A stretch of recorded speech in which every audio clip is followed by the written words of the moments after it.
Good morning बच्चों। आज हम करने जा रहे हैं अपनी वर्कशीट नंबर 55 विषय विज्ञान कक्षा 10 के लिए। हमारी डेट 13 नवंबर के लिए। तो चलिए शुरू करते हैं। हम इस बार पढ़ेंगे जो हमारे अवतल दर्पण और उत्तल दर्पण थे वो कैसी उनका रेखा चित्र होता है, कैसी वो तस्वीरें बनाते हैं, उनके बारे में पढ़ेंगे। ठीक है, तो देखो जो अवतल दर्पण है इसमें आपको 6 रेखा चित्र पढ़ने हैं और जो आपका उत्तल दर्पण है उसमें सिर्फ 2। ठीक है, 2 ही केस होते हैं। और एक और चीज़, आपका मैं काम आसान कर देती हूँ, छोटा आपको थोड़ा ज़्यादा लगेंगे, इतने सारे चित्र कैसे याद रखें। देखो क्या करना है, जो इसके 6 चित्र हैं इसमें वो पूछेगा कि उसकी प्रकृति कैसी है। ठीक है, तो आपको क्या करना है, इसकी जो प्रकृति होती है, अवतल की जो प्रकृति होती है वो वास्तविक होती है और उल्टी होती है। ठीक है, जैसे नाम से ही पता चल रहा है, वास्तविक और उल्टे मतलब उल्टी। ठीक है, तो इसकी जो प्रकृति है वो कैसी होगी, वास्तविक और उल्टी होगी, सभी में सिर्फ एक को छोड़ के। जब जो हमारा ऑब्जेक्ट, जो हमारा वस्तु है, वस्तु कहाँ पर होगा, हमारे पोल और फोकस के बीच में होगा। ठीक है, तब कैसी बनेगी, आभासी व सीधी बनेगी। ठीक है, सिर्फ ये आपको ध्यान रखना है। तो बाकी जितनी भी हैं अवतल दर्पण में वो सारी वास्तविक और उल्टी बनती हैं, और उत्तल दर्पण में सभी क्या बनती हैं, जो हमारी आभासी और सीधी होती हैं। ठीक है, वो बनती हैं।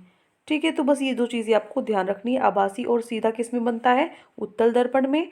और आपकी अवतल में कैसे बनती है, आपकी वास्तविक और उल्टी तस्वीरें। ठीक है, उल्टे रेखा चित्र। देखो अब आपके हम चल पढ़ते हैं अपने रेखा चित्र के बारे में। सबसे पहला है आपका, आपको अगर ये रेखा चित्र लग रहे हैं भाई बहुत कंफ्यूजिंग है, कौन सी लाइन कहाँ से जा रही है, कुछ नहीं समझ में आ रहा है, तो कुछ नहीं करना आपको। जो मैंने पिछली वर्कशीट में आपको नियम बताए थे कि जो लाइन हमारे इसके प्रिंसिपल फॉर जो मुख्य अक्ष है इसके समांतर होती है वो कहाँ से गुजरती है, फोकस से गुजरती है। तो आपको क्या लेनी है, सब में 2 रेखाएं लेनी है, एक उसके समानांतर लेनी है और दूसरी आपकी, या तो आप कहाँ से भी लिख दो, या तो आप कर्वेचर से, या कर्वेचर के अलावा अगर आप जैसे यहाँ आ रही है 2 इमेज इन्फिनिटी से हैं।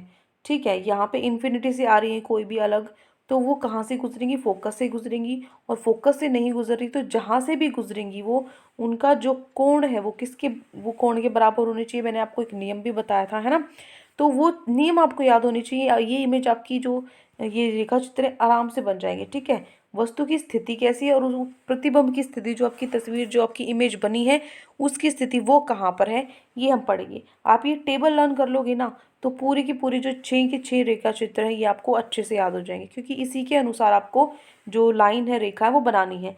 क्या होगा, देखो जैसे पहला है, पहला चित्र 1 है। चित्र 1 में मान लो जो वस्तु है वो किसी अनंत जगह पर, आपको बहुत बहुत दूर रखी है, अनंत है उसकी स्थिति, तो उसका जो प्रतिबिंब है वो कहाँ बनेगा बेटा, उसका प्रतिबिंब एफ पर बनेगा, फोकस पर बनेगा। ठीक है, ये आपको ध्यान रखना। और कैसा बनेगा, अत्यधिक छोटा, बिंदु आकार का, इतना छोटा पॉइंट के साइज का। और ये तो हमें पता ही है प्रतिबिंब की प्रकृति जो कैसी होगी, वास्तविक व उल्टी होगी, सिर्फ लास्ट वाले को छोड़ के। ठीक है, तो अनंत पर अगर हमारा वस्तु है तो प्रतिबिंब कहाँ बनेगा, फोकस पे। तो यही हमें करना है। अनंत पे हमारे क्या है, वस्तु है।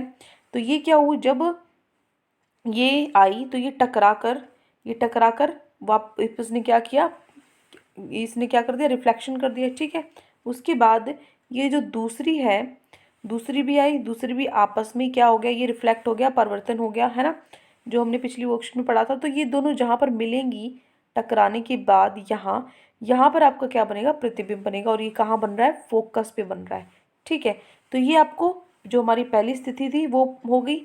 अब दूसरी स्थिति में अगर हमारी वस्तु सी से परे है, मतलब सी से पहले पहले उसके पीछे पीछे है, तो जो आपका प्रतिबिंब है वो कहाँ बनेगा, सी और एफ के बीच में। और कैसा होगा, छोटा। और ये तुम्हें पता ही है, वास्तविक व उल्टा।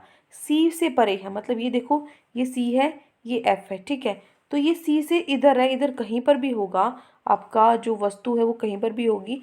तो जो आपकी जो प्रतिबिंब है वो कहाँ बनेगी, वो सी और एफ के बीच में बनेगी। ये सी है, ये एफ है, इसके बीच में बनेगी। ठीक है, तो देखो यहाँ पर पहले एक समांतर लाइन गई जो कहाँ से गुजरती है, फोकस से गुजरती है। अगर हमारी सी से गुजरती है तो वापस सी से ही चली जाती है, ये हमें पता है।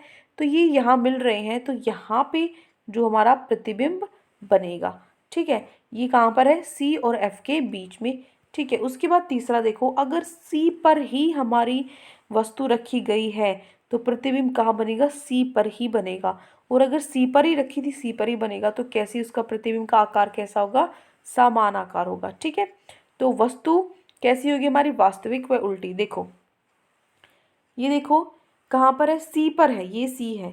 सी पर हमारा कोई भी वस्तु है, ये समानांतर रेखा गई, फोकस से गुजरी, यहाँ से गई हमारी, रिफ्लेक्ट होके परिवर्तन करके ये यहाँ मिलती हैं, यहाँ मिलती है, तो यहाँ पर हमारी प्रतिबिंब बनती है। इसकी उल्टी नीचे बन जाती है। ठीक है, ये ऊपर की तरफ हमारी वस्तु की स्थिति है और नीचे हमारी क्या है, जो हमारी तस्वीर है या फिर प्रतिबिंब है उसकी स्थिति है। ठीक है, तो ये क्या होगा, जब हमारी जो वस्तु है वो सी पर होगी, तो जो हमारी प्रतिबिंब है वो भी कहाँ पर होगी, सी पर होगी। ठीक है, उसके बाद अगला पॉइंट है, सी और एफ के बीच में होगी तो कहाँ बनेगा। ये देखो अब आगे ये जो दोनों है, ये जो ऊपर पढ़े उसी के उल्टे हैं। पहले हमने पढ़ा था कि अगर सी पर है, सी से परे है, तो सी और एफ के बीच में बनेगी। अब ये उल्टा है, अब आपकी जो वस्तु है वो कहाँ है, सी एफ के बीच में है, तो वस्तु की स्थिति कहाँ होगी, सी के परे। ठीक है, वो ऐसे यहाँ आ जाएगी। उल्टा और सीधा कैसे भी कर सकते हो, उल्टा हो जाएगा पूरा, यहाँ छोटा था, यहाँ पे क्या हो जाएगा, बड़ा हो जाएगा। ठीक है, तो सी और एफ के, ये देखो अगर हमारी जो वस्तु है वो ये सी है, ये एफ है, सी और एफ के बीच में है, ये रही बीच में, तो जो हमारी वस्तु है वो कहाँ बनेगी बेटा, वो हमारी सी से परे, सी के पीछे कहीं बनेगी। ठीक है, यहाँ पर भी क्या होगा, ये हमारी वस्तु है, ये समानांतर जाएगी, फोकस से गुजर के यहाँ टकरा कर आ जाएगी।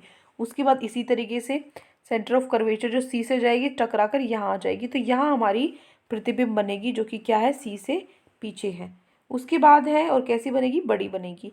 उसके बाद अगर एफ पर है, ये भी हम पढ़ चुके हैं, अभी हमने पढ़ा था अगर अनंत पर है तो एफ पर प्रतिबिंब बनेगा, लेकिन अब की बार वस्तु ही एफ पर है तो प्रतिबिंब कहाँ बनेगा, अनंत पर, उल्टा हो जाएगा। ठीक है, यहाँ पे अत्यधिक छोटा था, यहाँ पे क्या हो जाएगा, अत्यधिक बड़ा हो जाएगा। ठीक है, तो क्या करोगे, आपकी जो वस्तु है वो कहाँ है, एफ पर है, ये देखिए एफ पर है। ठीक है, एफ पर है तो ये समानांतर टकरा कर एफ से टकरा कर आएगी, सी से टकरा कर आएगी, तो कहाँ बनेगी, पीछे कहीं इन्फिनिटी अनंत पर बनेगी। ठीक है, कैसी बनेगी, बहुत बड़ी बनेगी, अत्यधिक बड़ी बनेगी। ठीक है, उसके बाद वास्तविक वो उल्टी तो है ही। उसके बाद जो आखिरी वाली है, देखो पेपर में क्या होता है, जो भी चीज़ें, ये सारी चीज़ें बराबर है, ये अलग है आभासी और सीधा, तो पेपर में ऐसी ही चीज़ें आती हैं जो अलग हैं। ठीक है, तो ये आपके पेपर के पॉइंट से भी बहुत इंपॉर्टेंट है, ये आपको अच्छे से समझ में आने चाहिए। जो चित्र हैं बहुत ज़रूरी है, 101% आपके एग्जाम में आएंगे ही आएंगे, एक चित्र तो ज़रूर बनाना आएगा आपके पेपर में। ठीक है, तो ये अच्छे से आपको 6 अवतल के और 2 उत्तल के अच्छे से आपको रट जाने चाहिए बिल्कुल। अब देखो पी एफ के बीच में अगर चित्र होगा तो जो हमारी प्रतिबिंब वो कहाँ बनेगा, दर्पण के पीछे। और कैसी प्रतिबिंब होगी, बड़ी, आभासी व सीधी। देखो पी और एफ के बीच में, ये हमारा पी है, ये हमारा एफ है, इसके बीच में अगर हमारी वस्तु है तो ये एफ से टकराकर पीछे जाएगी और ये भी सी से टकराकर पीछे जाएगी। शीशे के पीछे हमारी जो वस्तु है उसकी प्रतिबिंब बनेगी। ठीक है, तो ये होगा हमारे 6 जो हमने चित्र किए, किसके, अवतल के। अब देखो उत्तल दर्पण की, उत्तल दर्पण की प्रतिबिंब रेखा, इसमें क्या है, दोनों में अत्यधिक छोटा बिंदु आकार है, एक तो इसमें भी अत्यधिक छोटा बिंदु आकार है। ठीक है, दोनों में, दो ही इसके चित्र है। इसमें क्या होगा, कैसी होगी प्रतिबिंब, आभासी व सीधी, और इसमें कैसी होगी, आभासी व सीधी, दोनों में आभासी व सीधी होती है। इसमें आपको 2 पॉइंट ध्यान रखने हैं बस। देखो अगर वस्तु की स्थिति अनंत पर है, अगर वस्तु की स्थिति अनंत पर है तो जो आपकी प्रतिबिंब है वो कहाँ होगी, दर्पण के पीछे होगी। अनंत पर कहीं है तो आपकी जो वस्तु है वो कहाँ पर होगी, जो आपका शीशा है, दर्पण है, उसके पीछे होगी। और दूसरी स्थिति क्या है, अनंत तथा दर्पण के बीच में है, इसके या पर फोकस पे हो, कर्वेचर पे हो, मतलब एफ पे हो, सी पर हो, कहीं पर भी हो, मतलब इस मुख्य अक्ष पे, तो क्या होगी, जो आपकी अनंत और आपका जो दर्पण है इसके बीच में कहीं पे भी आपकी जो वस्तु है वो रखी होगी, तो जो आपकी प्रतिबिंब है वो कहाँ बनेगी बेटा, वो फोकस से पहले, दर्पण के पीछे है, वो कहाँ बनेगी, ये तो हमें पता ही है, दर्पण के पीछे वो कहाँ बनेगी, ये फोकस से पहले देखो बनी हुई है। ठीक है, और ये क्या बनती है, अगर अनंत पर, ये फोकस पे बनती है, ये फोकस से थोड़ी पहले बनती है।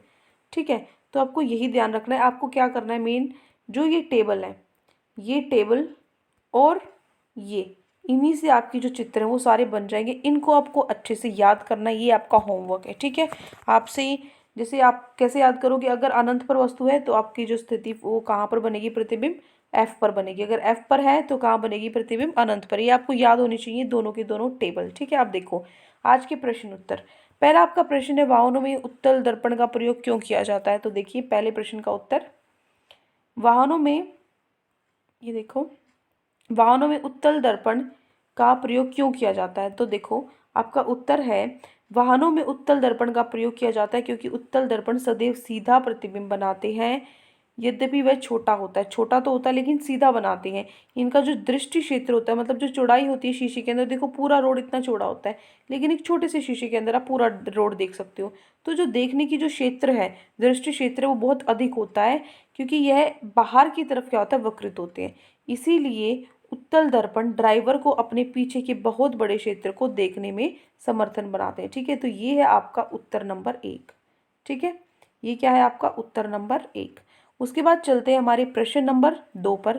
प्रश्न 2 है आपका, प्रश्न 2 में है कि एक छात्र वस्तु के समान आकार तथा वास्तविक प्रतिबिंब प्राप्त करने के लिए कौन सा दर्पण प्रयोग करेगा तथा इस वस्तु का रेखा चित्र बनाना है। क्या करना है, अगर उसको एक जैसी आपकी जो प्रतिबिंब है एक जैसी चाहिए, जो उसका साइज था, जो उसका आकार था, बिल्कुल वैसी की वैसी आपको वस्तु जैसी प्रतिबिंब चाहिए, तो क्या कौन सा उसको दर्पण प्रयोग करना पड़ेगा और उसका आपको रेखा चित्र भी बनाना है। तो देखो उत्तर 2 है, ये आपका उत्तर, एक छात्र को वस्तु के समान आकार तथा वास्तविक प्रतिबिंब प्राप्त करने के लिए अवतल दर्पण का प्रयोग करना पड़ेगा। कैसा दर्पण? अवतल दर्पण का।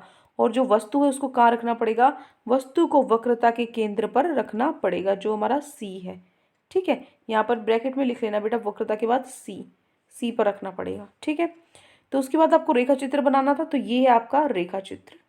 रेखा चित्र में क्या करना है आपको, ये आपकी पहली जो समानांतर रेखा गई वो कहाँ से गुजरी? फोकस से गुजरी। उसके बाद इसी तरीके से आपकी जो फोकस से यहाँ पर कोई भी आपकी जो रेखा आई वो रिफ्लेक्ट होके परिवर्तन करके इधर टकरा के इधर मिली है ये, तो यहाँ उसकी क्या बनेगी? प्रतिबिंब मिलेगी। ऊपर आपकी वस्तु है, नीचे उसकी प्रतिबिंब में, बिल्कुल सेम आकार है। ठीक है, सब कुछ सेम है लेकिन उल्टी है बस। ये देखो, तो ये क्या हो गया आपका रेखा चित्र हो गया प्रश्न 2 का। तो ये है आपका प्रश्न नंबर 2। ठीक है, अब चलते हैं हमारे प्रश्न नंबर 3 पे। देखो प्रश्न 3 क्या है, ये आपका प्रश्न नंबर 3, अवतल दर्पण की फोकस दूरी ज्ञात करने के लिए आपको क्रियाकलाप लिखना। तो लिखोगे, देखो आपको क्या करना है, मेज पे चौक से, यहाँ पे चौक पे ऐसे कर लेना, मेज पर चौक से एक लाइन बनानी है। ठीक है, अवतल दर्पण को एक स्टैंड पर रखिए।